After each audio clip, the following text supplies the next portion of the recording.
Buon pomeriggio a tutti, benvenuti, bentrovati per coloro i quali già hanno partecipato, partecipano alle attività della Scuola Superiore dell'Istituto Universitario per Mediatori Linguistici Internazionale di Benevento, che è promotore per il terzo anno consecutivo di questo percorso per le competenze trasversali e l'orientamento dedicato al tema o all'ambito linguistico. Quest'anno gli interventi e webinar dedicati alle tematiche che avete già avuto modo di consultare, di vedere e che poi in qualche modo vi hanno anche convinto ad opzionare nel percorso per le competenze trasversali e l'orientamento, la proposta della scuola per mediatori linguistici, dicevo, la tematica sarà dalla tradizione del romanzo ai media, attraverso una carrellata di temi e di attività che poi ci saranno meglio descritti e che oggi vedranno il primo intervento proprio della professoressa Oriana Palusci, che è la direttrice della Scuola Superiore per Mediatori Linguistici di Benevento. Ecco, io voglio semplicemente, in qualità di delegato per l'orientamento della stessa direttrice, portarvi il saluto, ringraziare i 30 istituti superiori distribuiti un po' su tutto il territorio nazionale, come la chat ci rimanda anche, che hanno deciso di partecipare al percorso. Alcuni parteciperanno al percorso per intero, altri hanno deciso di scegliere solo alcuni degli interventi per alcune ore relativamente ai percorsi delle competenze trasversali. Ecco, questo percorso si inserisce in un'attività più ampia che la Scuola per Mediatori Linguistici ormai da anni porta avanti, credendo in una alleanza educativa fondamentale tra il mondo dell'istituzione universitaria e il mondo scolastico. Ecco, in questo continuo e vicendevole supporto che l'istituzione universitaria e la scuola devono costantemente darsi. E senza ricordare tutto quello che abbiamo fatto, chi ci segue da anni sa appunto le attività che svolgiamo, mi preme sottolineare in modo particolare, ricordare, anche annunciare, perché forse ancora alcuni che sono collegati non lo sanno, certamente gli studenti, che legate a queste attività di PCTO, sebbene fuori dal monte ore stabilito per questo PCTO, proponiamo entro e fino al mese di maggio altre due importanti iniziative rivolte anche agli studenti. Mi riferisco al premio per la traduzione alla seconda edizione che abbiamo bandito e che nel mese di maggio vedrà le attività che si svolgeranno presso la sede di Benevento, quindi per lo più dedicato a coloro i quali sono viciniori rispetto alla sede beneventana, quindi per le province avellinese e beneventana in particolare. E quindi trovate, e abbiamo anche mandato a tutte quante le scuole, quindi anche i docenti tutor ne sono a conoscenza, il bando che immagino la professoressa Renna con la solerzia che la contraddistingue abbia già postato nuovamente in chat, quindi tutti gli studenti interessati possono ancora aderire alla seconda edizione del bando con il premio previsto per il premio per la traduzione. La seconda iniziativa riguarda un ciclo di 5 incontri che annunceremo a breve, ma che oggi vi anticipo, che sarà tenuto dal docente della Scuola Superiore per Mediatori Linguistici, il professor Carlo Paggetti, che avrà come tema Shakespeare, dal dramma del potere al trono di spade. 5 incontri interessantissimi: Shakespeare nostro contemporaneo, Shakespeare e il teatro, la rappresentazione del potere, il Rinascimento inglese, la cultura contemporanea e Shakespeare, che terremo tra i mesi di aprile e maggio e che varranno come attività di PCTO, come credito scolastico per gli studenti delle scuole superiori, varranno anche come formazione, perché saranno accreditate attraverso la piattaforma Sofia per la formazione dei docenti delle scuole superiori. Ecco, questo per dire le ulteriori attività rivolte ai docenti e agli studenti anche, che caratterizzeranno un po' l'offerta della scuola per mediatori linguistici. A questo aggiungo un'ulteriore iniziativa che abbiamo lanciato anche proprio stamattina. Credo che tutti i docenti che sono collegati hanno ricevuto stamattina la mia email, nella quale annunciamo la istituzione di un tavolo di lavoro permanente per le lingue e per i linguaggi specialistici, che è stato voluto dalla professoressa Palusci e che nasce proprio con l'obiettivo l'obiettivo di intercettare quei bisogni anche formativi, ma anche di mettere in rete quelle best practice, quelle attività che già così meritoriamente tanti di voi svolgono all'interno delle scuole, e perché no, avere anche il supporto dell'università e della scuola per mediatori linguistici. E quindi il 30 marzo, che sarà anche la giornata del nostro secondo appuntamento, concluso il secondo incontro del PCTO, con tutti i docenti d'Italia che vorranno aderire, e immagino già naturalmente che i docenti coinvolti in questo PCTO decideranno di aderire, ma anche gli altri che vorranno aderire, poi ci ritroveremo in un'altra aula virtuale per tenere questo primo incontro di questo tavolo di lavoro, che quindi sarà pratico, ecco, sarà di discussione sì, ma su progettazioni specifiche che potremo portare avanti, dedicato alle lingue e ai linguaggi specialistici, quindi specificamente dedicato ai docenti, ecco, per dare un supporto anche ai docenti delle materie linguistiche. Ecco, ho fatto l'introduzione, il che è servito anche per arrivare ai circa 500 partecipanti che avevamo prenotati, e ci siamo di fatto arrivati. Quindi introduco la professoressa Michela Renna, che poi a sua volta introdurrà la direttrice. Ringrazio naturalmente ancora tutti coloro che si sono collegati, e quindi innanzitutto vi facciamo un po' conoscere meglio la scuola per mediatori linguistici di Benevento. Perfetto, grazie Paolo. Di nuovo benvenuti a tutti. Mi è stato dato questo compito di presentare un po' il nostro corso di laurea davvero in pochi minuti, quindi cercherò di essere breve. Come sapete ci troviamo a Benevento, siamo appunto un corso di laurea in mediazione linguistica equivalente alla laurea triennale. I nostri punti di forza sono sicuramente un percorso di qualità. L'obiettivo è far sì che i nostri studenti raggiungano una competenza C1 nelle lingue inglese e francese, che sono lingue obbligatorie sin dal primo anno.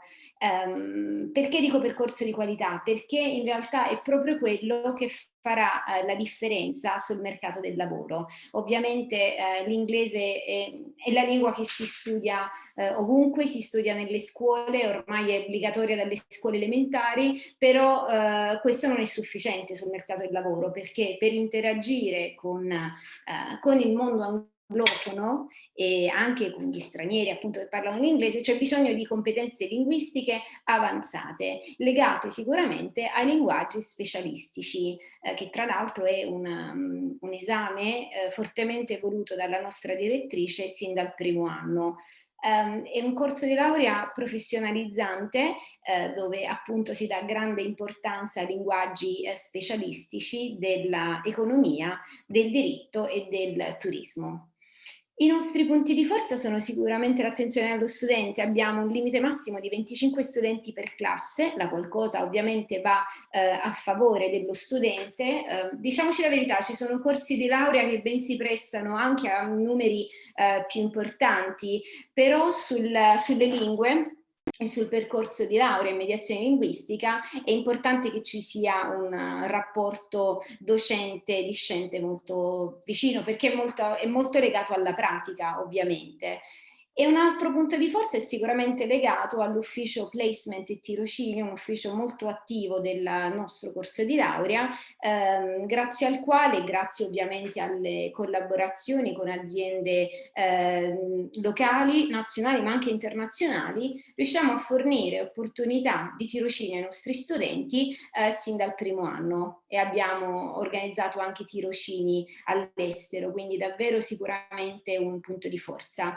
Andrò rapidamente nella presentazione, che tra l'altro vi allegherò in chat, quindi potrete scaricarla, e ovviamente potrete andare a visitare la pagina, quindi cliccando su visita la pagina, guarda il video, andrete ad ascoltare anche un po' le testimonianze dei nostri studenti e dei vari docenti. Come dicevo, le lingue obbligatorie sono inglese e francese, mentre poi dal secondo anno lo studente sceglierà tra lo spagnolo e il tedesco.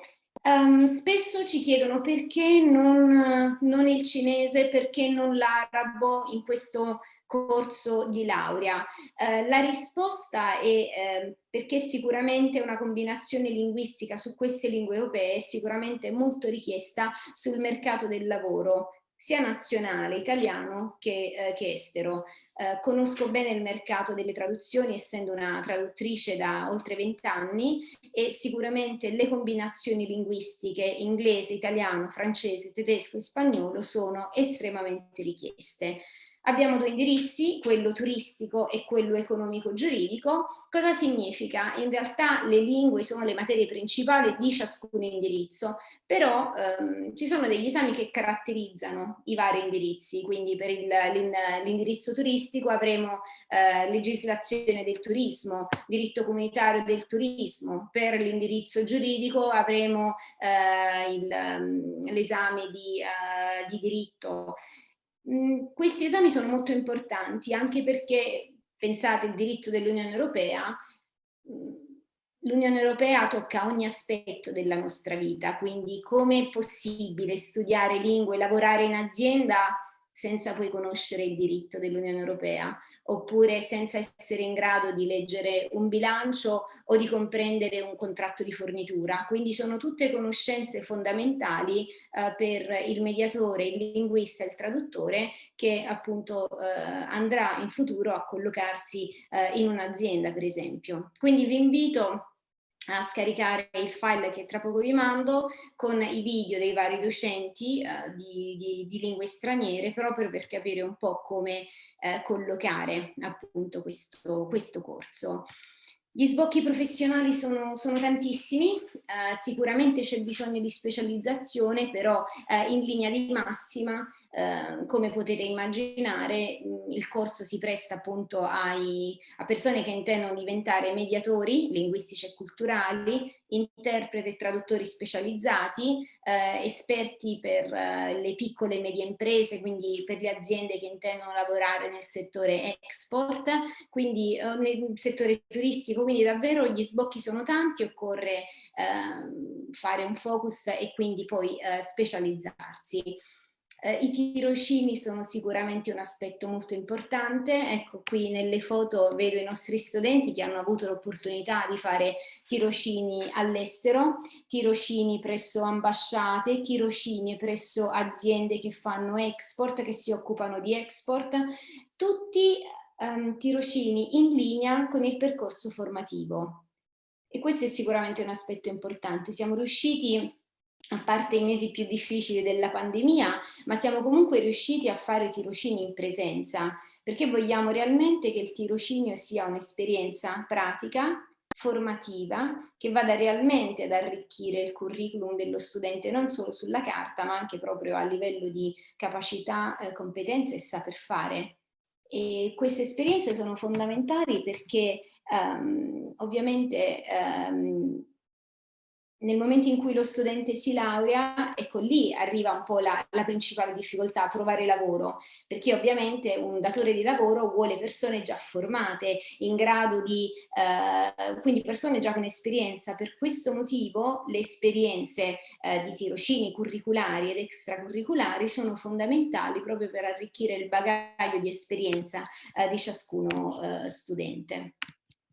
Un attimo, vedo se riesco ad andare avanti. Ecco, il progetto Erasmus, un progetto fondamentale per tutti gli studenti universitari, ma in modo particolare per gli studenti di mediazione linguistica. Abbiamo in essere numerose convenzioni con atenei stranieri e abbiamo, devo dire, con molta modestia dico che abbiamo un ottimo rapporto numero di iscritti, numero di borse, perché partire per l'Erasmus è un po' il sogno di tutti, diciamoci la verità, però è un sogno non facilmente raggiungibile, anche perché questo sogno è legato comunque al raggiungimento, all'ottenimento di una borsa, e quindi molto spesso bisogna fare i conti con il numero di domande. Devo dire che siamo riusciti a soddisfare il 100% delle domande per la mobilità studenti e docenti, ed è questo sicuramente un altro aspetto importante. Abbiamo un laboratorio linguistico all'avanguardia, che dispone anche di un software di riconoscimento vocale di cui siamo molto orgogliosi. È stato un software voluto dalla nostra direttrice, si chiama Speech Ace, quindi già nel nome capite un po' il ruolo di questo software, che aiuta a potenziare le abilità della pronuncia tramite la registrazione della voce dello studente che riceve appunto delle password per accedere a questo software, e quindi anche nelle ore di studio individuale, ecco, quando lo studente mi dice professoressa come faccio a potenziare lo speaking, anche in questo momento lo studente viene seguito e guidato in ogni momento, quindi e studiare traduzione, mediazione linguistica. Ecco, un conto è ascoltare un audio in una grande aula, un audio C1 amplificato, altra cosa è studiare in un laboratorio linguistico con l'audio in cuffia. Questo sicuramente farà la differenza. Quindi questa è un po' la nostra scuola. Tra le attività c'è sicuramente il premio di cui vi ha parlato Paolo, e nel file che vi ho allegato troverete anche la domanda di iscrizione per partecipare al premio, in cui il premio finale è un Apple Watch, quindi è comunque un premio che vuole sensibilizzare l'importanza delle lingue tra gli studenti, quindi partecipate, ci sono tutte le informazioni in questo bando. Spero di aver dato una panoramica generale, non voglio rubare tempo alla direttrice che appunto si occupa di questo primo incontro, di questo ciclo di seminari dalla tradizione del romanzo ai media. Si tratta di un ciclo di seminari appunto in cui parleremo di scrittrici del Novecento, parleremo di traduzione e adattamenti per il settore audiovisivo. Quindi sono tanti appuntamenti ai quali potrete partecipare, come già sapete, in maniera individuale o a tutti. Quindi darei la parola alla nostra direttrice. Prego, professoressa, grazie. Grazie a te Michela, e grazie a Paolo per aver organizzato sempre tutto come fa sempre lui in modo eccellente. Grazie a Michela Renna di aver introdotto il nostro corso di laurea. Io mi permetto di aggiungere che si tratta di un corso di laurea in cui i programmi sono aggiornati sia metodologicamente che didatticamente. Ci tengo molto a questo e Michela lo sa. Noi dedichiamo tempo sia alle nuove metodologie di studio, quindi alla teoria ad esempio dei linguaggi specialistici, e poi alla pratica, quindi va detto anche questo del nostro corso di laurea. Questo è un punto di forza senza dubbio. Siamo qui oggi perché, come ha anticipato Paolo, crediamo nel rapporto con la scuola. Le istituzioni universitarie devono interloquire con il territorio, capirne i bisogni. I bisogni in che senso? Tra le mie molteplici attività sono stata a lungo responsabile per il TFA inglese in Campania. Che cos'è il tirocinio formativo attivo? E mi sono accorta che molti delle candidate e dei candidati non avevano studiato i linguaggi specialistici. Non basta una laurea in lingue e letterature straniere come molti di voi hanno per poi conoscere i linguaggi specialistici, perché non si studiavano, diciamocelo pure.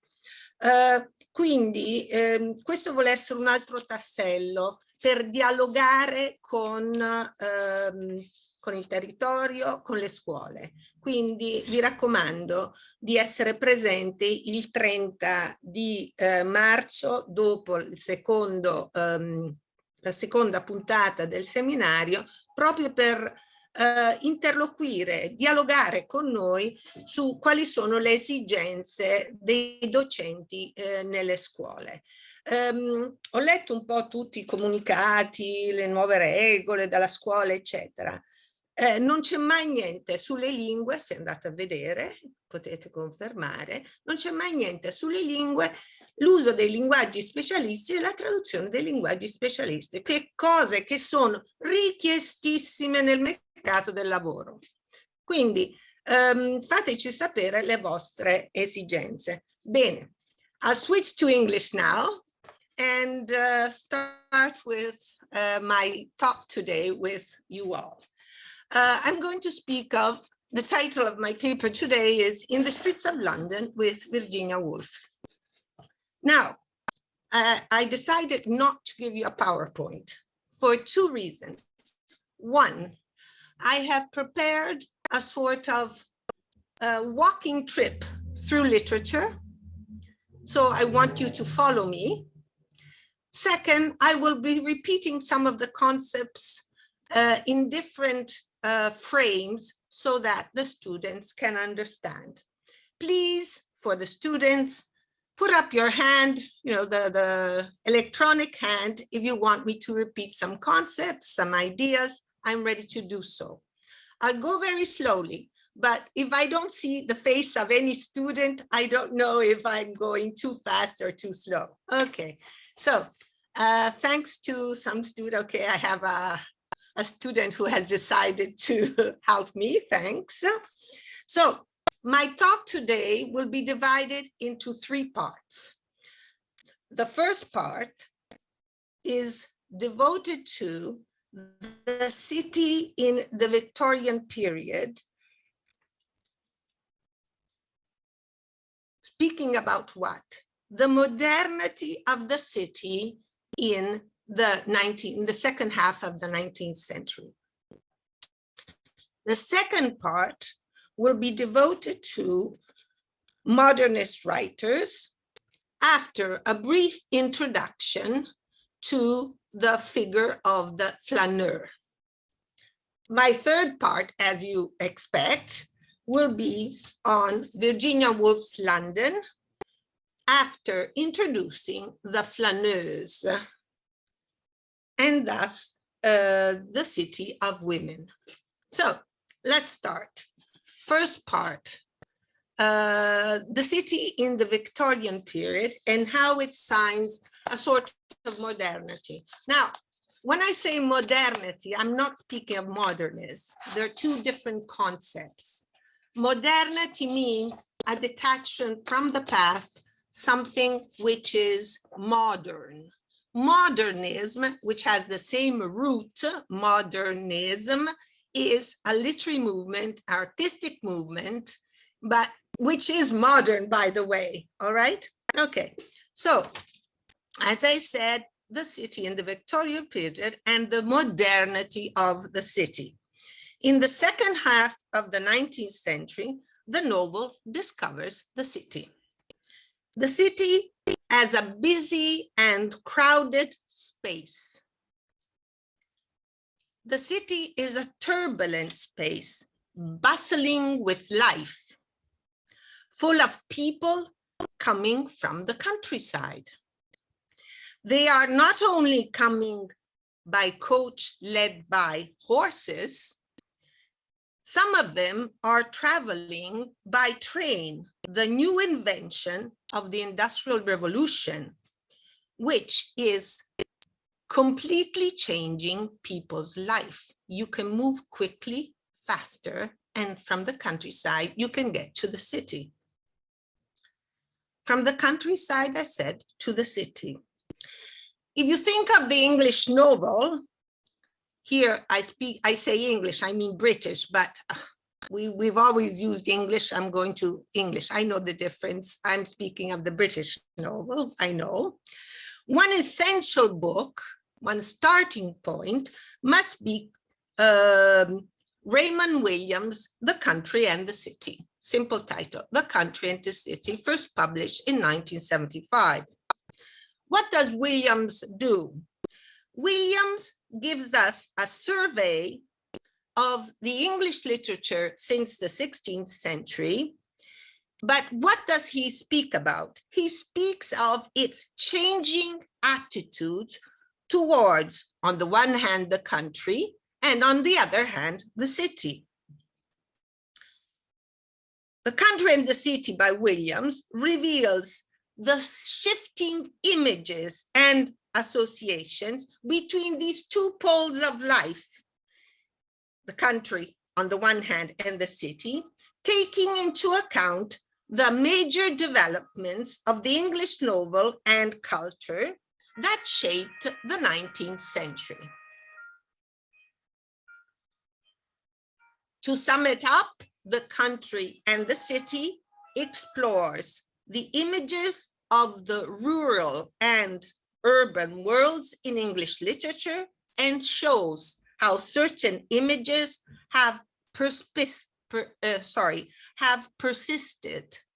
while other images have drastically changed in time.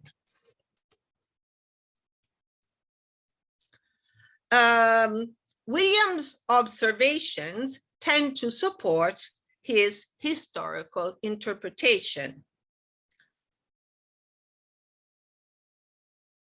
The sharp dichotomy between town and country, between the country and the city, did not come, he argues, did not come from the outside and destroy a utopia presided over by benevolent landlords. That is, the idea rooted in 19th century literature that the countryside was an Eden. So he says that this idea of destroying this utopian world is not from outside, but that the seeds of urbanism and commercialism were sown by the rural aristocracy itself. Remember that we had the poor landlords on one side and the aristocracy, which dominated their world. So according to Williams in the book, The Country and the City, the countryside was not an Eden, was not a utopia. Mi seguite, ragazzi? Qualcuno mi risponde? Niente, niente. Ok. Qualcuno mi risponde? No. Niente. Ok. Siete, sì, hanno scritto in chat, sì, sì, perfetto. Okay, Okay. okay. Grazie Claudia, grazie. Grazie. For most people, the real world would mean the city. The city was the symbol of capitalist production and especially labor outside the house. Remember that in the countryside, everything was around one landlord and it was always next to the house. In other words, the city altered the people's relationships between themselves. It altered the ways in which they express themselves. It forced upon the writer the consciousness of variety, velocity. These are the new concepts: variety, velocity, largeness, and, if you want, at the same time, loneliness. With Dickens, with Charles Dickens and Hardy, and later with H.G. Wells and James Joyce, there is a feeling of possible harmony, an intimation of imminent community among the people, the populous people of the city. So I think that it is not anymore, it is no longer a case of the dichotomy between the country and the city, of good and evil, but of the existence of a modern world. Question: nostalgia of a rural past? No, the city is the place where to move the whole family in the second half of the 19th century. Do you know any examples of novels set in the city? Italy. Which novel that you have all studies is set in the city? Tu guarda le risposte, Michela. the point is that when you study your text, the texts you study are isolated. They're in a void. What I'm trying to do together is connect them, put threads in your knowledge. I'm using this new model of web-like notions. Okay, I'm speaking of the 19th century. I'm speaking of the city novel as modern, blah, blah, blah. And then I'm saying Italy, which is the novel that is set in Italy.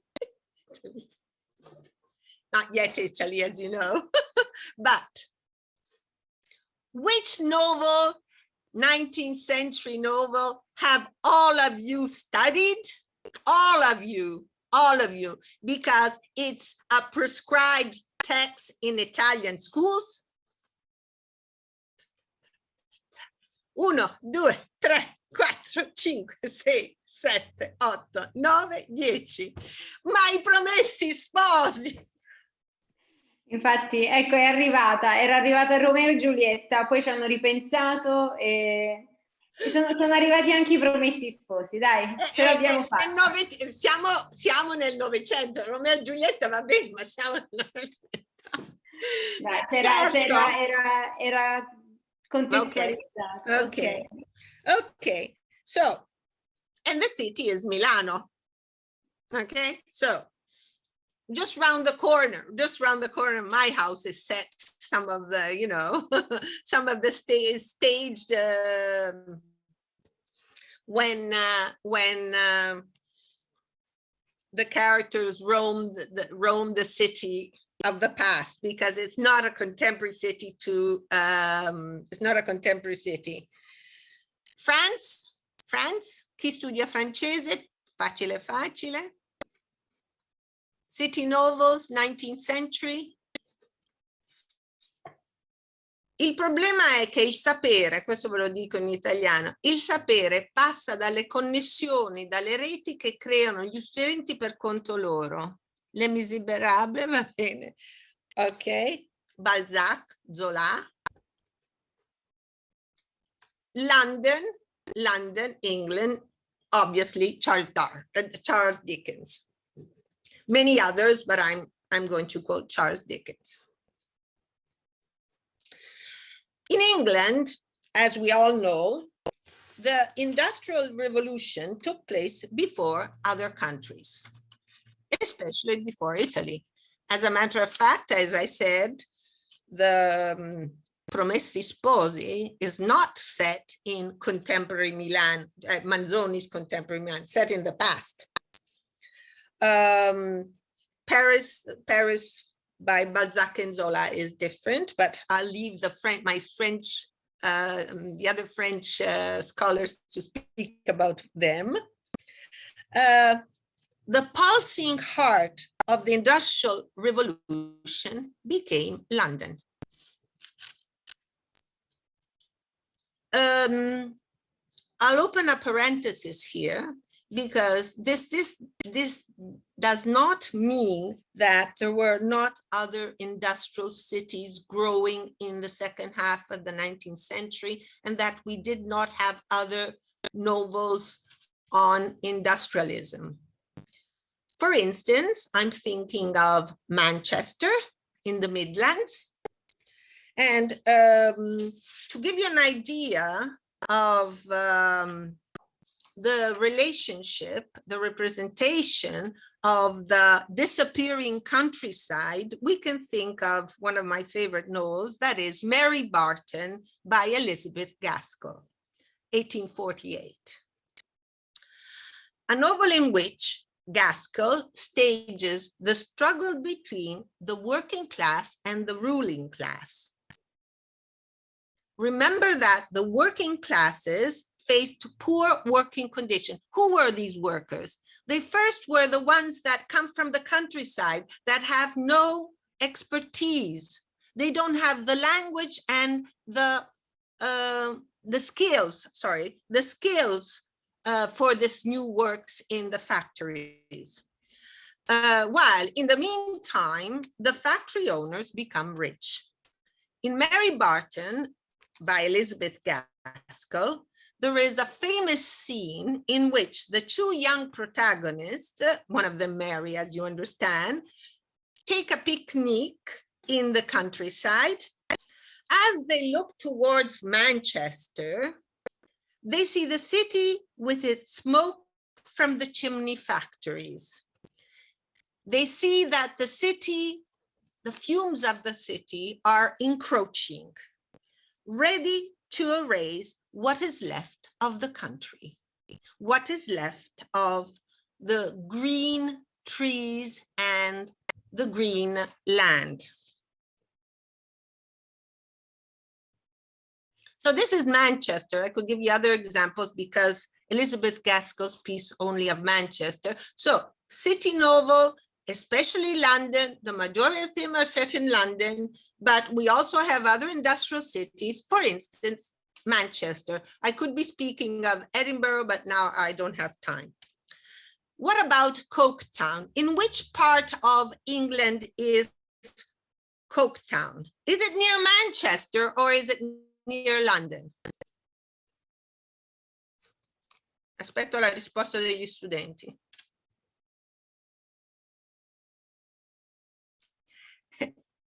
Fascitiello ride, grazie, qualcuno mi segue. So obviously, it's an invented name. It doesn't exist. It represents, it symbolizes a factory, in an industrial city invented, both name and novel, in Charles Dickens' Hard Times, published in 1854. A novel in which the smoke of the factory predominates and pervades the life of the workers who strive to survive in the new city environment. So Charles Dickens invented Coketown. He had in mind a real city, but he changes the name. Okay. But to speak of Dickens means to speak of London. Which London? The London of Charles Dickens, you know that Charles Dickens wrote many novels set in London, is a chaotic and shifting city, crowded, lively, vital. Dickens explores London in all its complexity. Poor areas, Oliver Twist. Courthouses, Little Dorrit. The Thames, London is the Thames. What is the most iconic feature of London? The Thames, the River Thames. The Thames, the dark river. The Thames was very polluted in the 19th century. The dark river, where in Our Mutual Friend, a man gets his living fishing for dead bodies in the river. At the beginning of the novel. The River Thames flows through Dickens' works. His London, in his London, it is a constant presence. In all of Dickens' novels, London is inhabited by many characters. As we know, it's very difficult for the students to learn all the characters in different novels. And by the way, very significant names. And it is inhabited by many languages. The languages of the different social classes and so forth. The languages of women and men. In the Victorian period, the novel also introduces a London by night. London by night is creepy, dark, dangerous. It is congenial not to the realistic sociological novel, we have been speaking about Dickens and so forth, but to the realms of the fantastic world, the novel of horror. Examples, very briefly, or I'll never finish here. I could speak, as you understand, endlessly. Dracula, The Strange Case of Dr. Jekyll and Mr. Hyde, The War of the Worlds. London by night becomes lit up by the dark side of the mind. The anxieties of a period are transposed in the pages of the novels by the roaming of dangerous creatures who lurk into the night. Between 1831 and 1925, London was the largest city in the world. And its labyrinth geography and disorienting fogs, so the other element here are fogs, were suited to fiction about the opacities of modern life. Stevenson, The Strange Case of Dr. Jekyll and Mr. Hyde, which you generally study, acquires menace and mystery from a setting which is hybrid, where mornings are overcast with dark fog. And the main action takes place against the lamps of a nocturnal city. In all cases, in all these three cases, London is unsafe, especially for women. Fear of death, but especially of the unknown, characterize these novels. Pay attention. The fascinating Lord Dracula may seduce you, or you can meet Mr. Hyde thinking he is not dangerous. Or still, London may be invaded by Martians, as it happens in The War of the Worlds by H.G. Wells, in which the giant tripods of the Martians land in Richmond, just in the outskirts of London. Remember Richmond here, because I'll be quoting Richmond. Imagine, have yourself a map of Greater London. As a matter of fact, after Darwin's theory of evolution, remember 1859, we can trace a sort of expansion of perspectives in the field of the anti-mimetic novel. Writers look to the past as to the future. I'll give you two examples of on the future so that you can link my discourse also to other things you are doing. First example is News from Nowhere by William Morris, in which we're in the last decades of the 19th century, in which Morris imagines an Edenic London. His work is a utopia. While if we want to give another example of the future, we can go to the far past to H.G. Wells' The Sleeper Wakes, translated recently into Italian as Londra 2100, Il risveglio del dormiente. It tells you that we're in the far future. What does the Wells protagonist see, how he interprets the past through the future? I said past and future. I've given two examples of the future. What about a projection in the past? We have the historical novel, which collocates London in different epochs. If I have to sum it up, I can say that in particular, especially, they are set, the novels, in the 16th century, that is, in Shakespeare's London.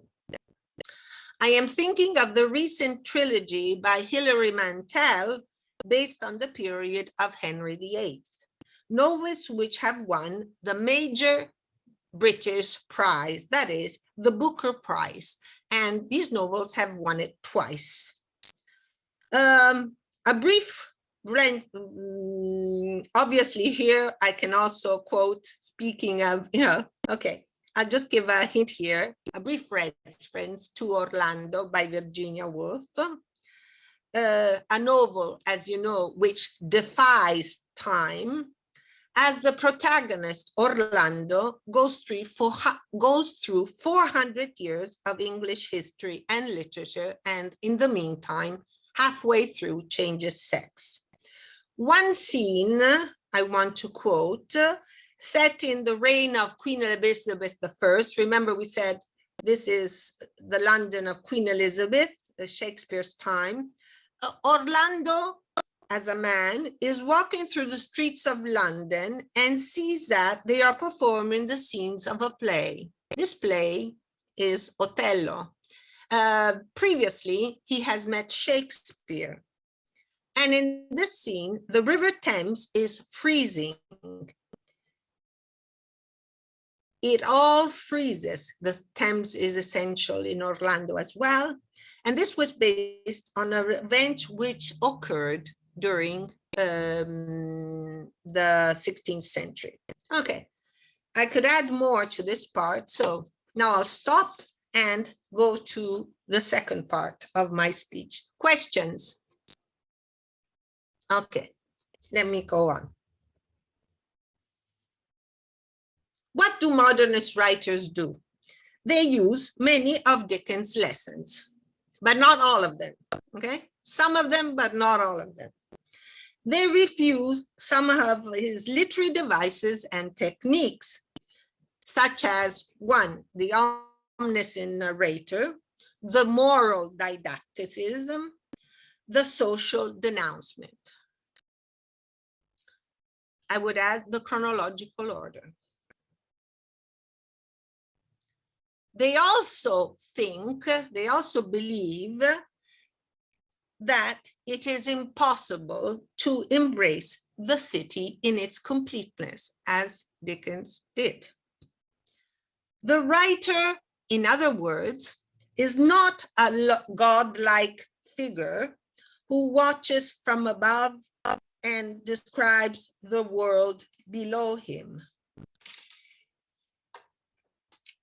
What occurs is a deep process of fragmentation, which, though, does not deny the centrality of the city and of its language.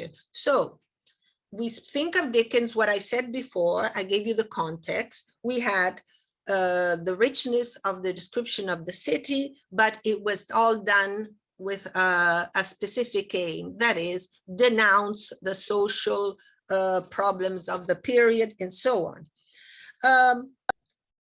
Modernists believe that the city is made of fragments,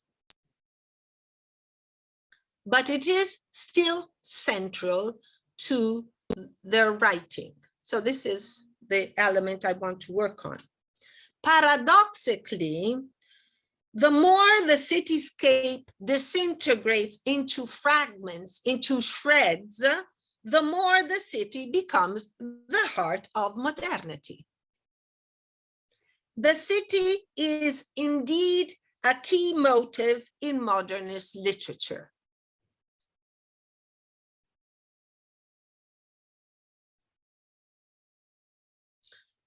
What does the big city, often London, but as we know, also Dublin in some ways through James Joyce, rather than the countryside or the small town produce? What does the big city produce? The big city in English literature produces the alienated modernist self. If we eliminate the omniscient narrator, we find subjective points of view. Indeed, subjectivity predominates as the characters roam the streets of the city.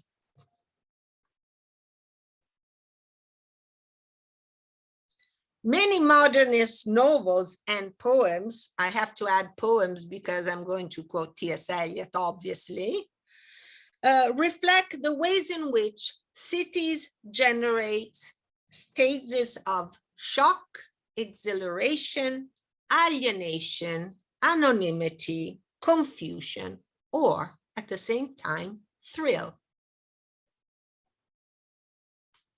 What happens in the city? Hundreds of people belonging to all classes push around past each other. They rush past one another as if they had nothing in common or were in no way associated with one another. Remember the scene in Mrs. Dalloway where Clarissa Dalloway is just next to Septimus Smith, or Peter Wash is in the same park. They're there, but this is the anonymity. It's a crowd. Nobody knows each other. What Virginia Woolf will be doing is putting into practice what I'm saying. The greater the number of people that are packed into a tiny space, the more repulsive and offensive becomes the brutal indifference, the unfeeling concentration of each person on her private lives. So this movement, while they are roaming the city, they don't know the people around them, as it were in the countryside. They knew all their neighbors. What happened is that there's we spoke of loneliness and this indifference, and everyone looking inside, caring for their personal affairs. This is a contradiction if you want to say, well, we're walking through the city, so you're looking around the head. No, wait a minute. Okay.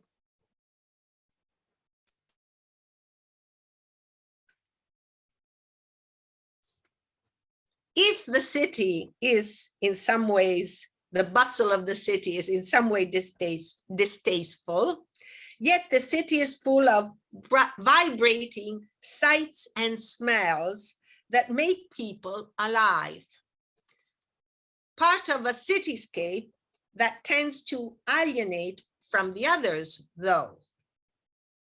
The idea of the isolated, questioning self belongs to the modern urban center, not to the provincial margins. In this last part of this second part, if you want, I'm going to introduce the figure of the flaneur. I know that the teachers know it, but I need it here to work on it as I go on. As we understand, it's a French loan word, both in English and in Italian. Diciamo flaneur, provate a tradurlo, referring to a person, a flaneur al maschile. The flaneur is traditionally depicted as an ambivalent figure of urban affluence and modernity, representing the ability to do what? To wander in the streets of a city, and he is generally detached. He has no purpose. The only thing he does is that he is an observer of contemporary life. As you understand, the flaneur is taken from the 19th century. He was a literary type, especially in France. And the flaneur is first seen in the streets of France, of Paris. Flânerie, Vincenzo, seguimi. Flânerie is the act of strolling, walking around through the streets of a major European city. I don't know in Spain, I didn't check. I know French better than Spanish, but it's okay. See if anyone has this example. So what is a flaneur? A flaneur is an emblematic archetype of urban, modern, let's say here add even modernist experience. Giovanna. Diamo la parola a Giovanna. Diamo la parola a Giovanna. Data dovrebbe attivare l'audio. Grazie.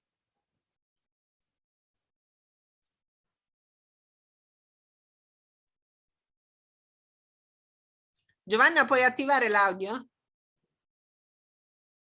No. C'è anche Vincenzo che ha un suggerimento, dice il vagabondare. Il vagabondare però è la flânerie, non è il flaneur. So.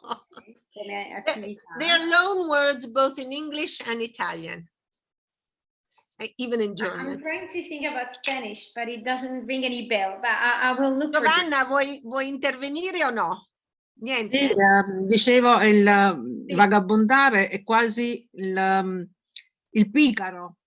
Il picaro, sì, ho pensato al picaro, hai ragione. Però il picaro, che anche risponde in italiano, vabbè, che il picaro, che ha una grande tradizione nel Settecento inglese, il picaro cammina anche in campagna, non cammina solo in città. È buon esempio comunque del picaro, non è un flaneur, il flaneur è legato proprio al strolling in the city, come ci insegna Baudelaire, insomma, come ci insegna Baudelaire. È interessante perché ha molto in comune col picaro. Penso al Tom Jones di Fielding nel Settecento, che passa anche per Londra, però la maggior parte del percorso è in campagna, capito? E il picaro, se avete degli esempi spagnoli in cui il picaro sta in città, datemeli, io non li conosco. Pensate, riflettete.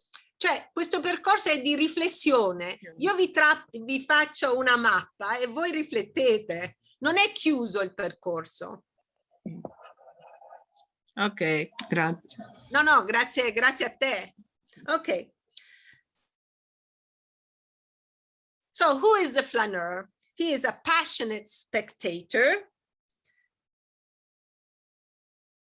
And what does a flaneur do? He sets his house in the heart of a crowd amid the ebb and flow of movement. What does he do? He lingers, he strolls and looks around. He is not a tourist, by the way, but a sophisticated local, looking with an observing gaze at the cityscape around him. He is not a tourist, remember that, because we have novels set in the city, but from the outside, from a foreigner's point of view, but that's another story. Is the flaneur, French noun, male, only male? I'll get back to it in a while. So, as we have seen, the urban landscape is a key setting in modernist literature. By the way, think of the novels, just a moment, reflect. The novels, the Victorian novels, you know. Where are they set? In the city or in the countryside? Jane Eyre, Wuthering Heights. Help me. Where are they set?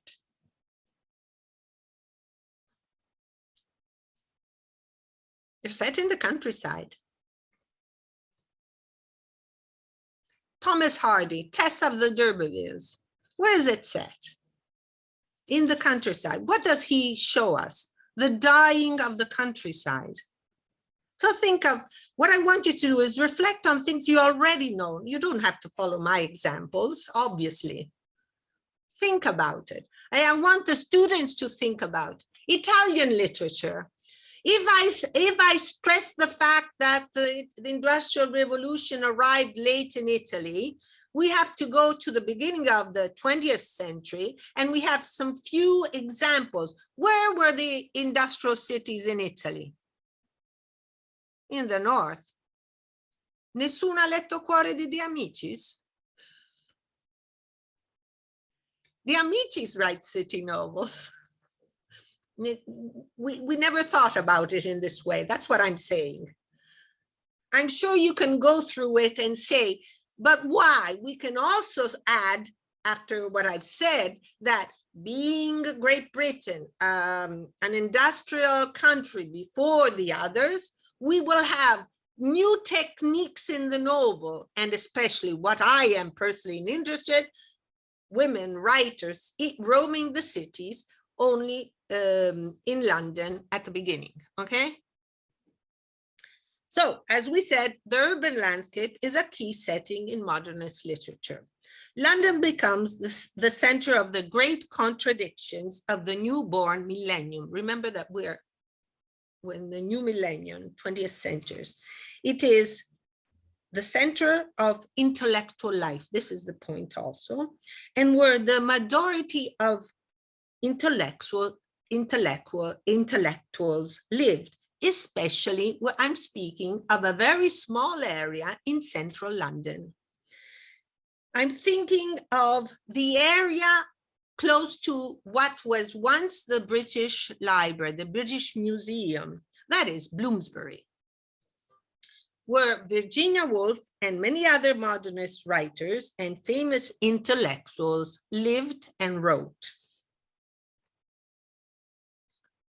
By the way, Charles Dickens' house was just in that quarter. So central London was the area most important. But yet, as Shakespeare would say, London is also the dwelling of the masses. The indistinct and anonymous masses of the alienated masses. All this has been transformed in the nightmare, not only of industrialization, but also by totalitarian states.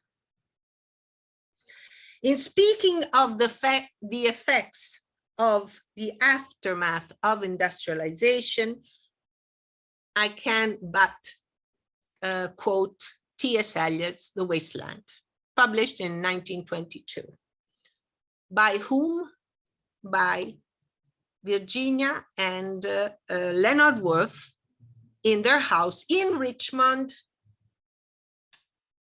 Okay, so the book was printed by Leonard and Virginia Woolf in their dining room in Richmond. So I'm forced to quote T.S. Eliot's Unreal City. Under the brown fog of a winter dawn, a crowd flooded over London Bridge. Londra è sempre presente, e il fiume Tamigi. So many. I had not thought death had undone so many.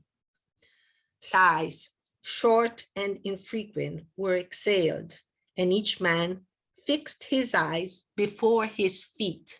You see that all the issues I've been speaking about, all the topics are here. In this verses, Eliot describes an everyday phenomenon, workers commuting by foot into the city of London.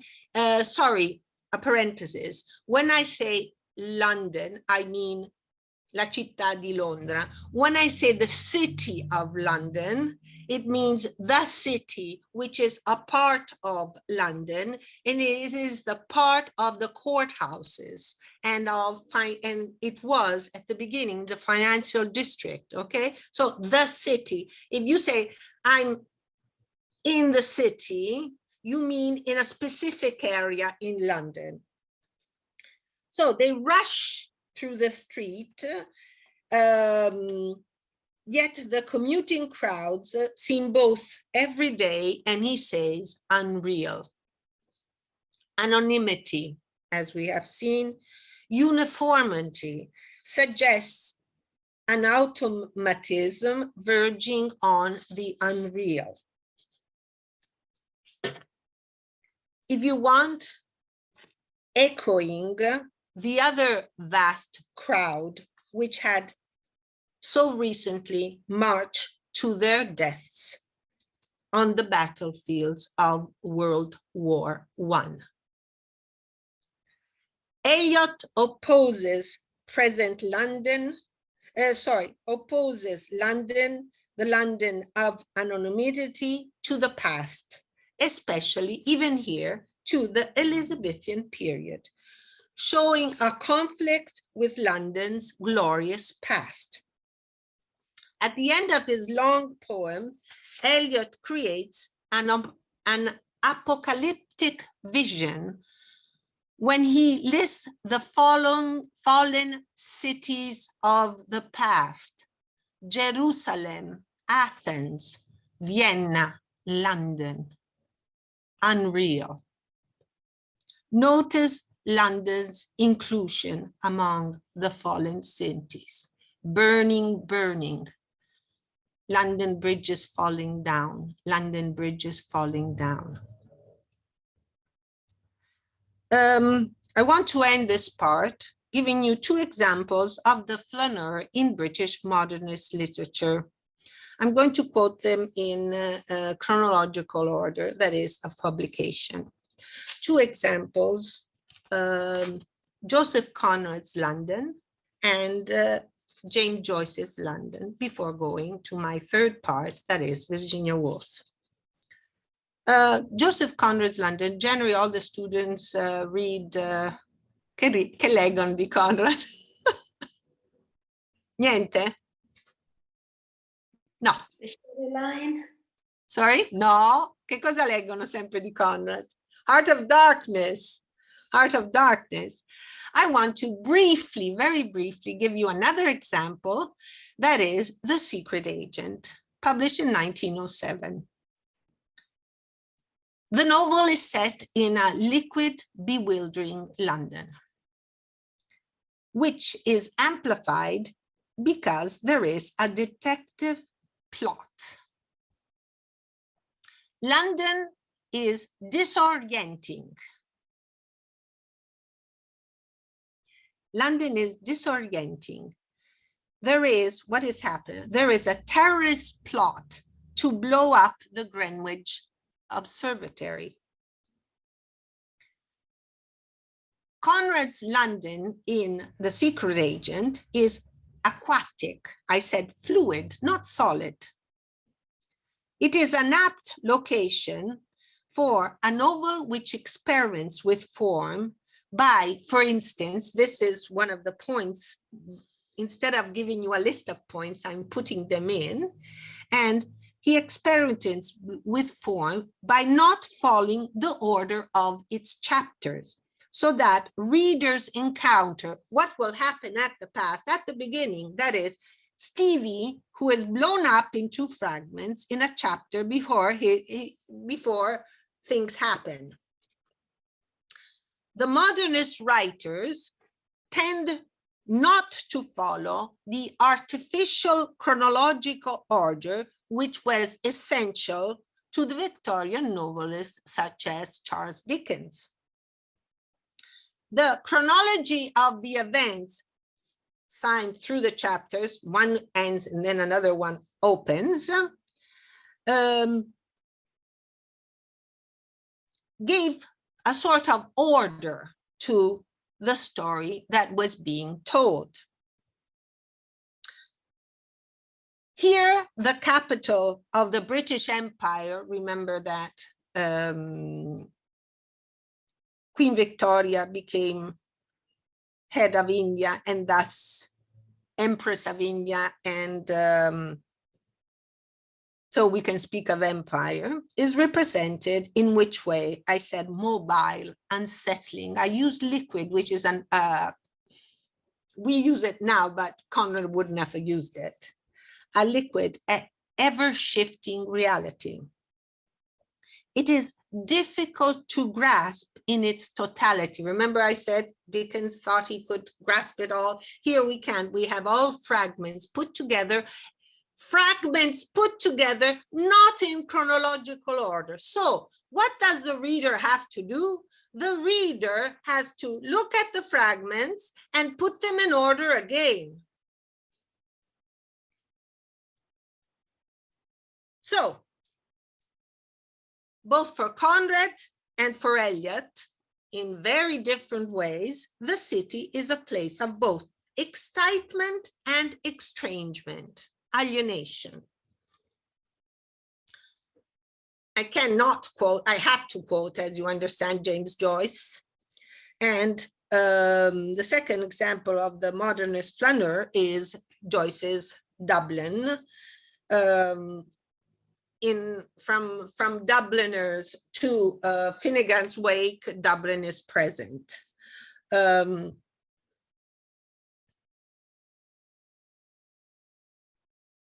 Joyce, by the way, left Dublin, the city of his birth, at just 22 years old, for a life of exile in cosmopolitan urban centers. Remember the connection with Svevo in Trieste, so Trieste, Zurich, Paris.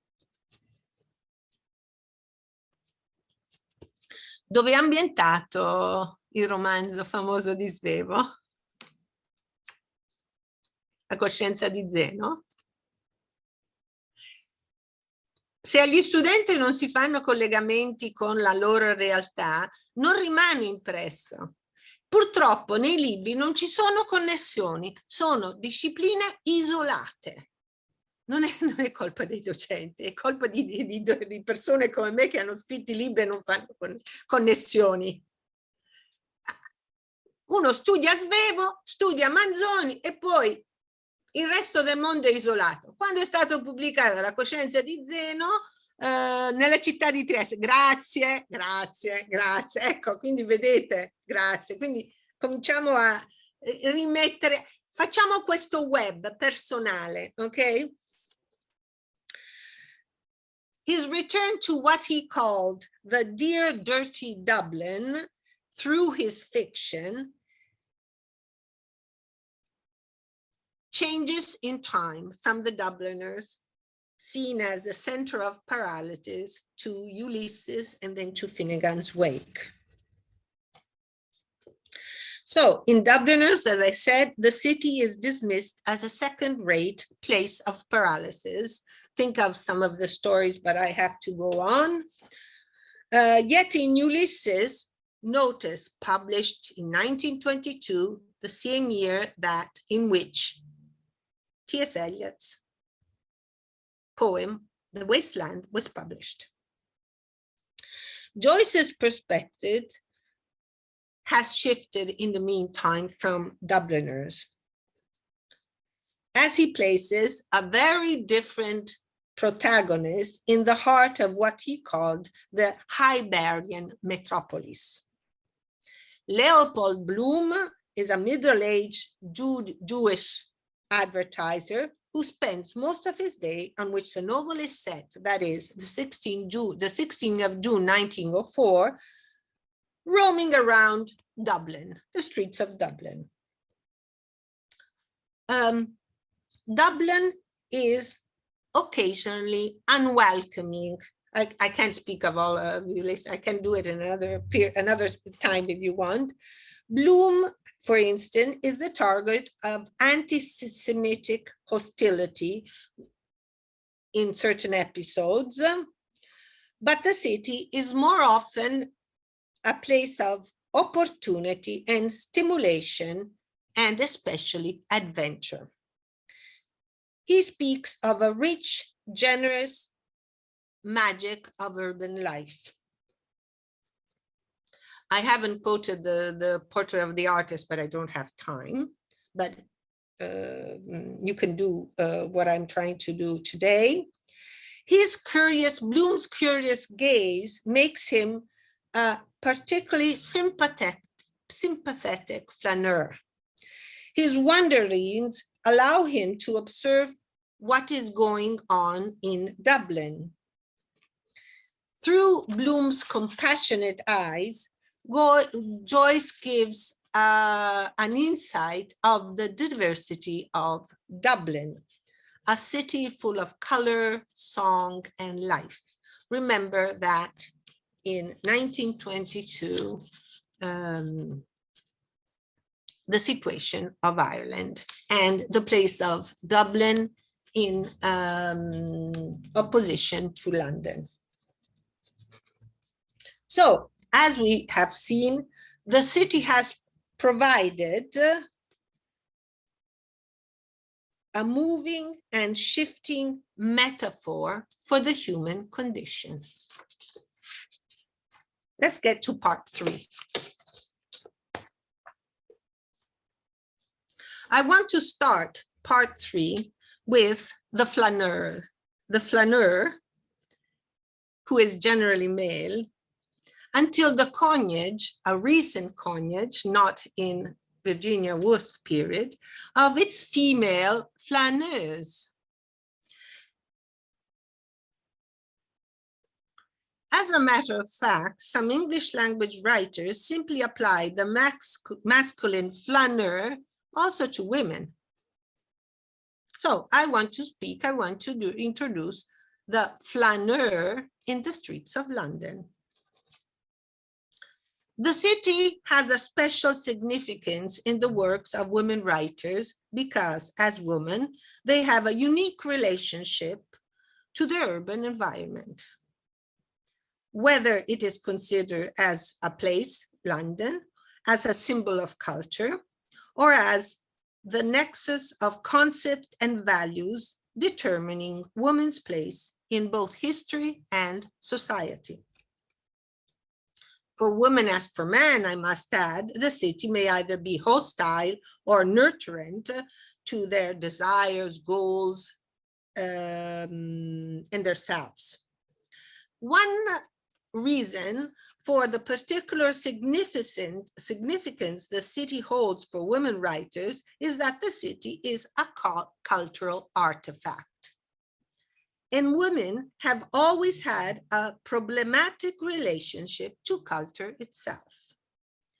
Traditionally, women have been excluded from cultural realms, for instance, by enforced stereotypes, both biologically, because women were supposed to be inferior even physically to women, and socially. What does this mean? I can't stay on this point, I'd like to. This meant that as they were inferior, the brain, their little brain, as the theories dealt with, medical books dealt with in the 1910s and 20s of the new millennium, they were biologically inferior, small brain. They were not supposed to study. What do we mean? That even in upper class families, men went to university, women didn't.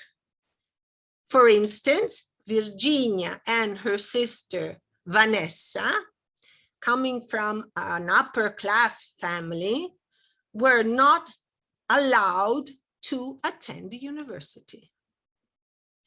Their brothers did. They all were Cambridge men. Virginia Woolf's father went to university, but her mother, no. This is what I'm saying. Women were perceived as closer to nature, and naturally to, what I mean is, to the natural domestic space. So often they have been relegated to interior settings, both in life and in literature. In other words, women, and thus women writers, are seen as unfit for the urban landscape. Yet, if the city for a long time has excluded women, it can also free women from their isolation in the private home. As a matter of fact, the city in the first decades of the 20th century has shifting values to women writers. What do women writers of the city, I'm sorry, I can't quote them now, they challenge the culturally imposed opposition between the domestic and the public. The public being ruled, governed by male laws. We're speaking of male laws here, which are not in favor of women. So my last part is on street hunting and Virginia Woolf.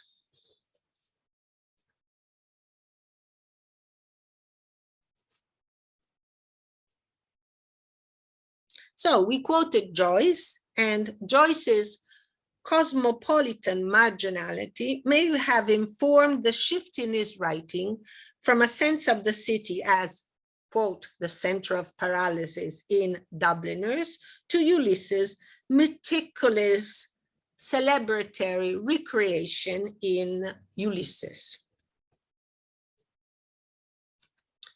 The experiences of marginality, which we find in Virginia Woolf's representations of city life, are informed by her alertness to gender difference. So she is Virginia Woolf in her writing. She creates a flaneuse, and she is attentive to gender difference. According to Woolf, London is a very different place for women. When a female protagonist walks the streets of London, she is surrounded with properties and dangers limiting her ability to emulate Baudelaire's flaneur. The anonymous detached flaneur is not a lady.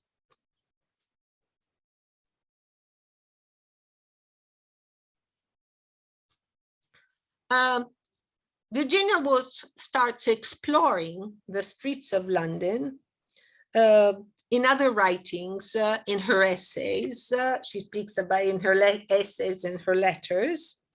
In her essay, I just want to quote one essay to give you an idea of what is going on. Street Hunting, a London Adventure.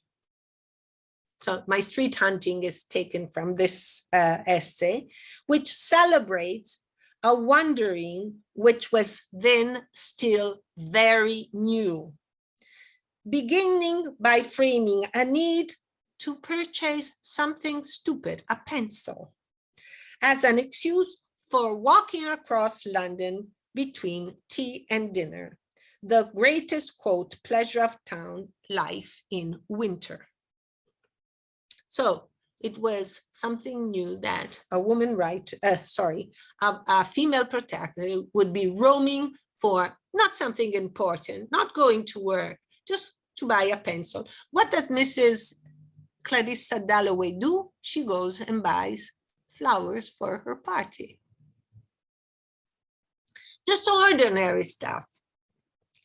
Virginia Woolf's connection to London is evident in her travel notebook that she kept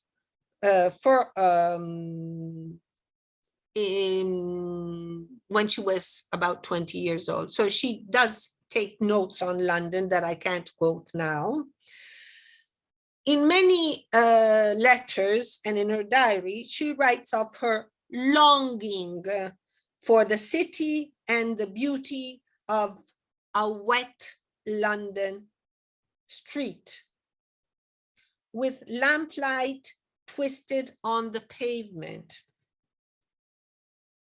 She asks herself in one of the letters, why do I dramatize London perpetually?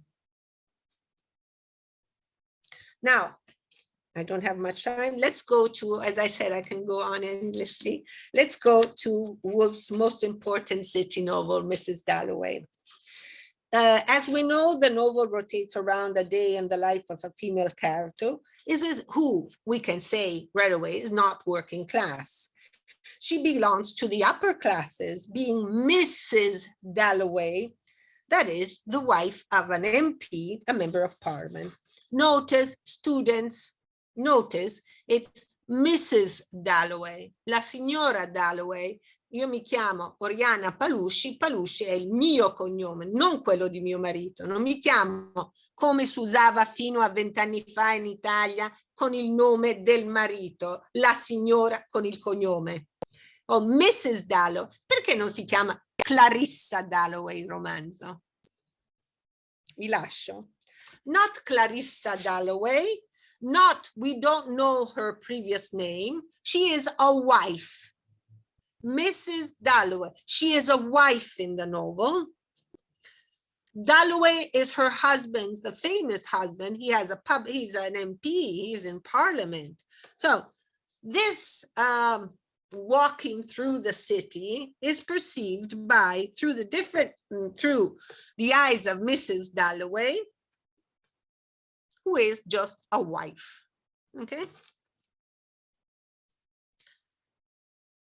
But the point, the difference, what is different? What you know, Virginia Woolf started writing a first version of Mrs. Dalloway first as a short story, Mrs. Dalloway in Bond Street, and then she didn't know how to find a form that was relevant to her novel, and then in her diaries we see that she wrote a new title, The Hours, but it took her a long time to write it.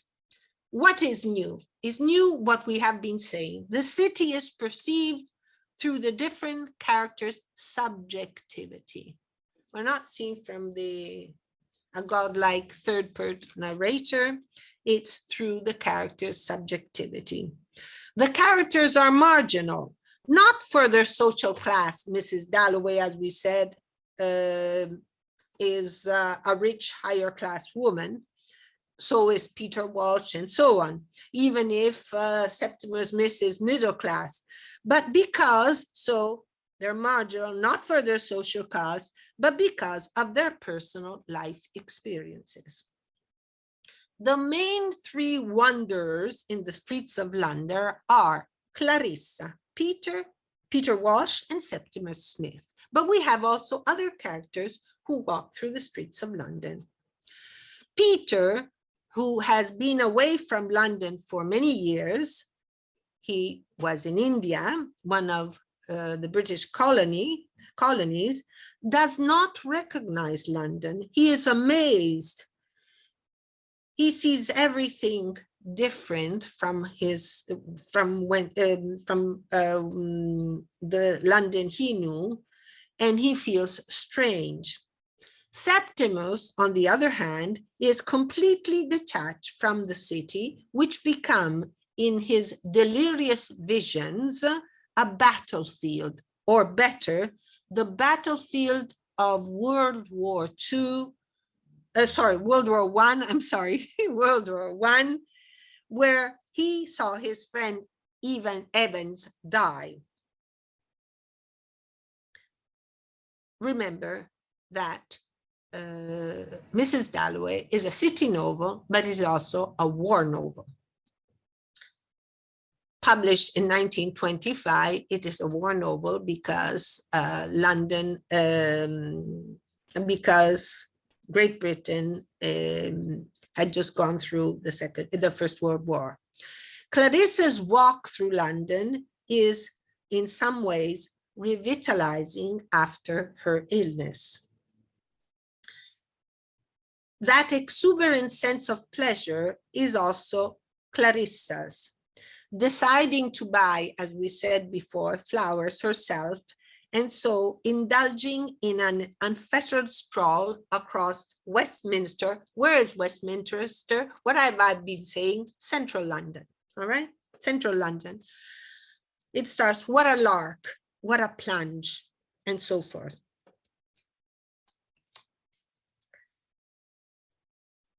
In her dreamlike depiction of consciousness, Woolf also represents the alienation and anxiety experienced in the modern urban space. The reader floats through the city while moving in and out of the characters' minds. From the grieving mothers who have lost sons in the war to the shell-shock hallucinating Septimus Smith, and from the reminiscing Peter Woolf to the fanatism, the religious fanatism of Miss Kilman, Mrs. Dalloway's daughter's tutor. We even hear the internal monologue of the battered old woman sitting outside Regent's Park tube station.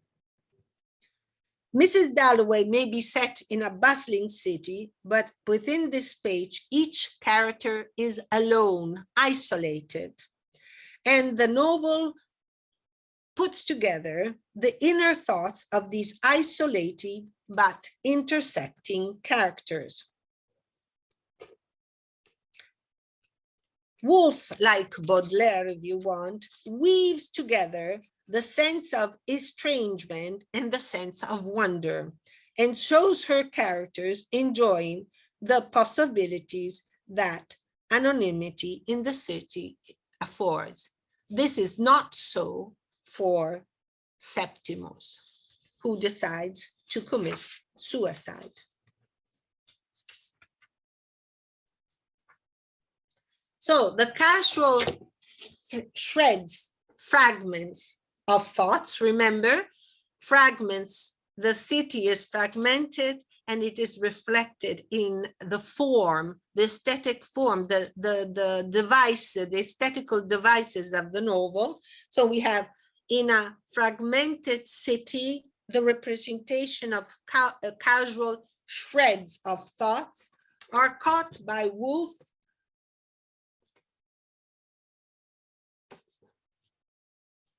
in a, if you want, in what? In a controlled time and space. Why do we have one day in the life of Mrs. Dalloway? So these shreds are caught in one day. So time is fixed from the morning to the evening.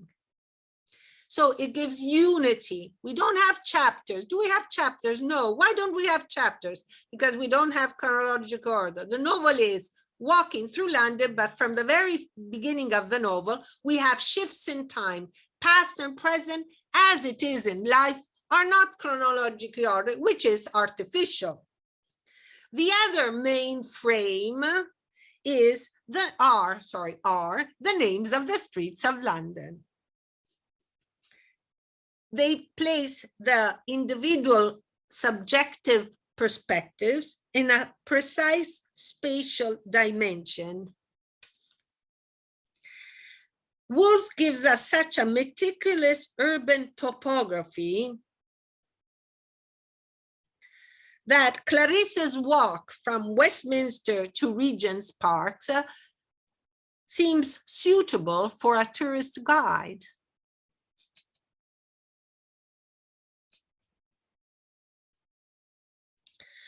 So for Virginia Woolf, London is the heart of life in the modern world. She believes that the urban landscape, with all its dangers, is apt to explore the nature of women's experience. Anyhow, all the individual characters react to the city according to their social and cultural identity. I would add sexual identity, gender identity. We said before, Mrs. Dalloway loves walking in London after a period of illness. Peter, who has been abroad, is astonished and delighted by the changes. Elizabeth, Mrs. Dalloway's daughter, prefers the country, and perceives London as a fantastic world. Septimus, as we have seen, distorts the sights and sounds of the city through his insanity.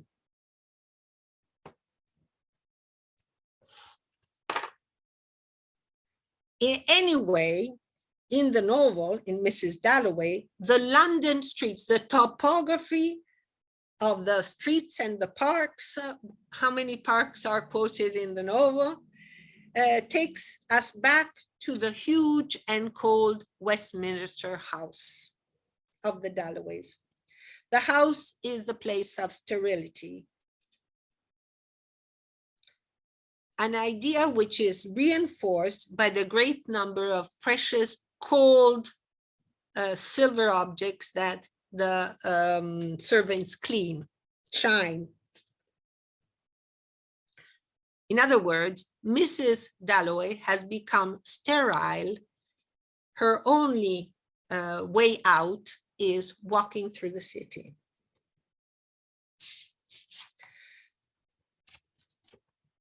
Woolf selects as her protagonist, but there's not only one protagonist, as you understand. In her 50s, she is 52 years old.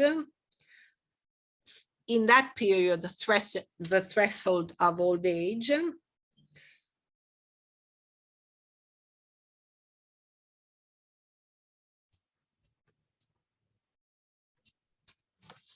Quanto abbiamo? Poco, vero?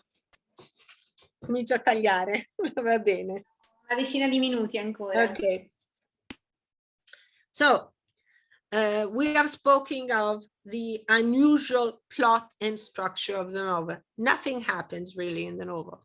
If you want to summarize the novel, we have Mrs. Dalloway goes to Buckingham Palace and has a party, full stop. Okay? Nothing really happens. And this is the other element. The storyboard in Dickens was complex. Things happen one after another, chronologically, and so on. Nothing happens in the novel. Okay, there's going to be a party. We have at the beginning, Mrs. Dalloway is going to have a party, and then we have the party at the end, and everyone is present. Okay, fine. So it's an unusual plot, and especially an unusual structure, as well as the method of characterization of the Mrs. Dalloway and so forth, because she does not believe in the realistic portrayal of the characters, but their subjective view on life. As we have seen, there is no linear continuous story to extract by the page. The reader follows the different characters through the urban network. As the only coherent thread in this modern maze seems to lead to the party, which is at the beginning and the end. We don't have chapters. What we do have, though, from a typographical point of view, are white spaces, dot, dot, dot. While translating parts of it, I said, how am I going to, I'm going to leave the white spaces. And as you know, English sentences don't finish as Italian sentences do, but we have these white spaces that divide the scenes. What I'm saying is that the fragmented structure of the book has its own internal unity and rhythm based on the many technical and thematic devices Woolf uses. What I'm saying that Woolf is a sort of architect of chaos. She puts the fragments and then tries to set them in order.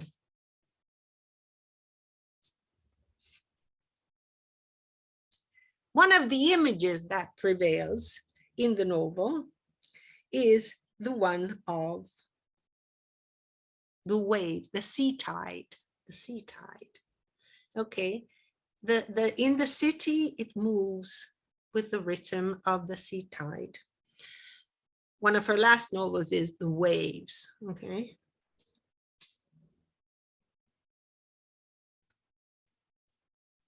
I'll end here because I want to end with a quotation. I'm sorry, I have to cut the last part, but I want to end in this period we are living with the London where she lived for almost all her life, except some period in Richmond, which is in the outskirts of London. She had the London she loved dearly, the London that she had to leave during World War II, the London that she describes in specific essays, bombed thoroughly, thanks to the German bombs on London. Is one of her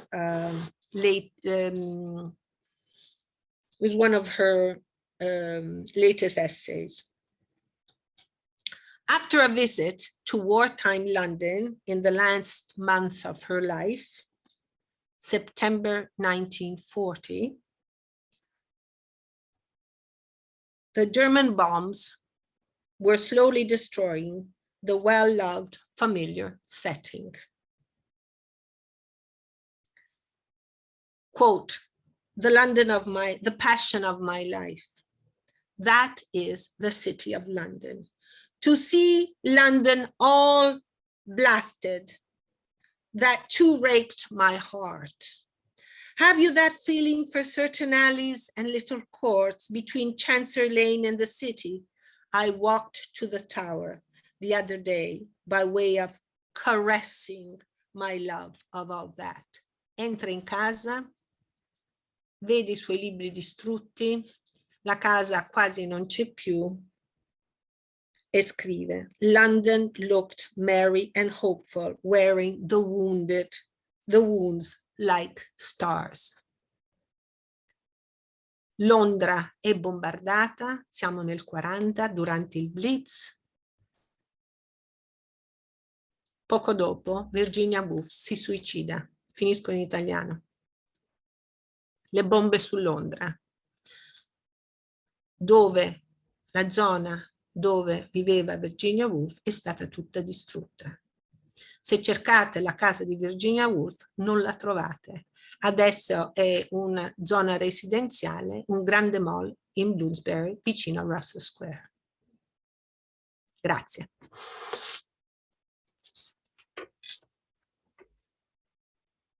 Direttrice, grazie a lei, è stato gli ultimi minuti anche molto toccanti, diciamoci la verità, anche perché ci hanno riportato inevitabilmente agli eventi di cui sentiamo parlare in questi giorni e quindi... Infatti alla fine volevo cambiare discorso e parlare della guerra. Esatto. Poi ho detto vabbè, non parliamo della guerra. Ho concluso con la guerra, ho concluso con Virginia Woolf disperata che non sopporta quello che sta succedendo. Questa era ho citato da una delle sue ultime lettere. Quindi devo dire molto, inizio a leggere i commenti, lezione molto interessante, sì, devo dire, io poi lo dico, io sono di parte insomma, però ecco, ascoltare per 2 ore la professoressa Palucci è stato bellissimo, solo ecco, una vita di studio, letture possono poi permettere di fare una sintesi in 2 ore di tutto quello di cui ci ha parlato oggi la direttrice, che ci ha fatto scoprire e ecco, abbiamo parlato di testi, di scrittrici che conosciamo, ma ovviamente sotto punti di vista diversi, no? Io ho apprezzato moltissimo anche qualcosa al quale non avevo mai pensato quando ha detto that women are unfit for the urban landscape. Women are bound to the interior setting, to the domestic sphere, and this affects the way they write. E questo è stato, sì, diciamo, ecco, non avevo mai riflettuto su quanto questo potesse poi andare ad influire sul romanzo, quindi sicuramente... Non solo, è uno dei motivi per cui in Italia non abbiamo romanzi in città, se non in alcuni generi precisi. il genere realistico sociologico ci metterà del tempo. Cioè, naturalmente il romanzo della città non viene studiato nella letteratura italiana, anche se ci sono, come ho detto, io ho citato dei amici, posso citare altre, ma siamo partiti da Manzoni. Chi ha mai pensato di leggere Manzoni come Renzo che arriva a Milano e c'è tutta la descrizione della Milano del passato, si capisce, perché non è un romanzo storico. È un passato che viene rivissuto, eccetera. Insomma, chi non conosce la geografia della Lombardia, meglio studiarla se vuole leggere I Promessi Sposi. Tra l'altro io quello che mi interessa è aver fatto una mappa, un web, un network, prendendo un tema semplice come la città che tutti conosciamo e interconnette storia, geografia, varie materie e varie letterature, varie lingue, per fare una mappa personale. Solo così gli studenti possono fare un loro percorso, soprattutto parlo a quelli che devono fare l'esame adesso. Prendete un'idea, fatela passare per tutte le cose che avete studiato, fate la vostra mappa e riflettete.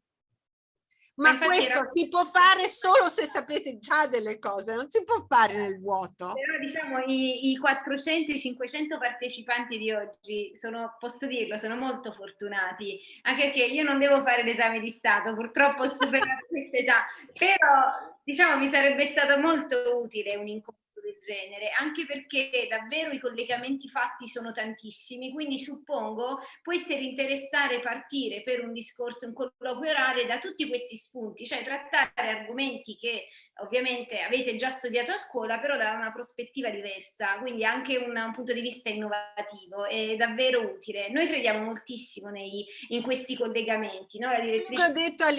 Quello che ho detto all'inizio, che siamo aggiornati teoricamente, questo voleva dire, cioè non posso più leggere Woolf o Joyce come facevo 40 anni fa quando ho cominciato la mia carriera, sarebbe sciocco, voglio dire, non va bene, bisogna aggiornarsi criticamente, i nostri studenti sono in un'altra realtà.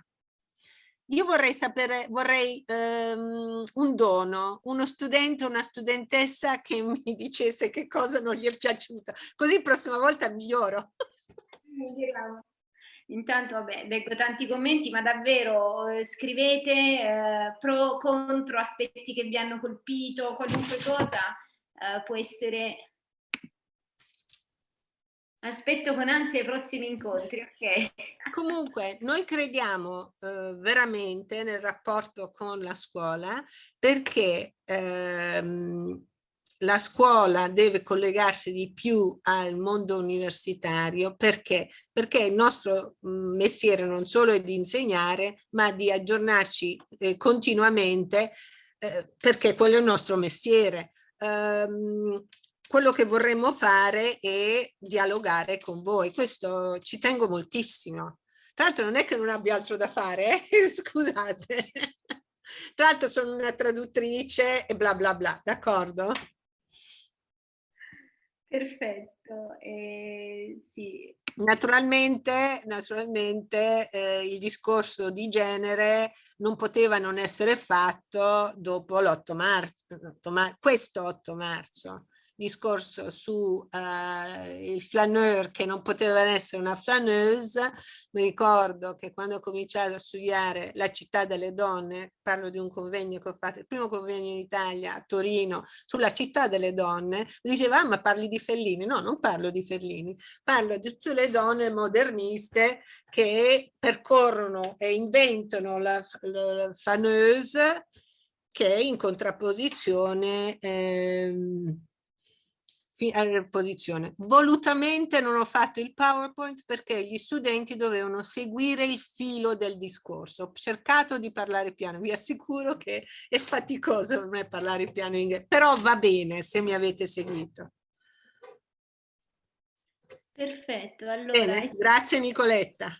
Grazie a tutti, purtroppo il tempo stringe. Sì, andiamo. Ci incontriamo. Abbiamo un altro incontro di altra natura, ma ci incontriamo presto. Esatto, ringrazio tutti per la partecipazione, direttrice, grazie mille e un saluto, grazie a tutte le... Veramente grazie a tutti di aver partecipato. Fino alla fine, grazie, arrivederci.